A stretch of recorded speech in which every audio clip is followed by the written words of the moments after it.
காணாத கண்களில்லை, காணாமல் நாளது நகர்வதில்லை. கண்ணன் என்றாலும் கள்வன் என்றாலும் கருணை புரிவான் ஸ்ரீ கிருஷ்ண பகவான்.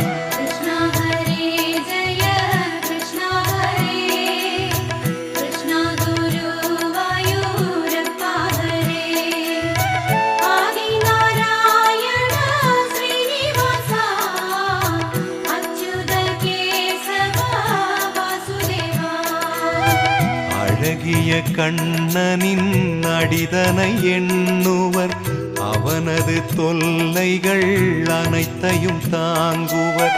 வெண்ணையை திருடிய கண்ணனின் லீலையை கண்டு ரசிப்பதே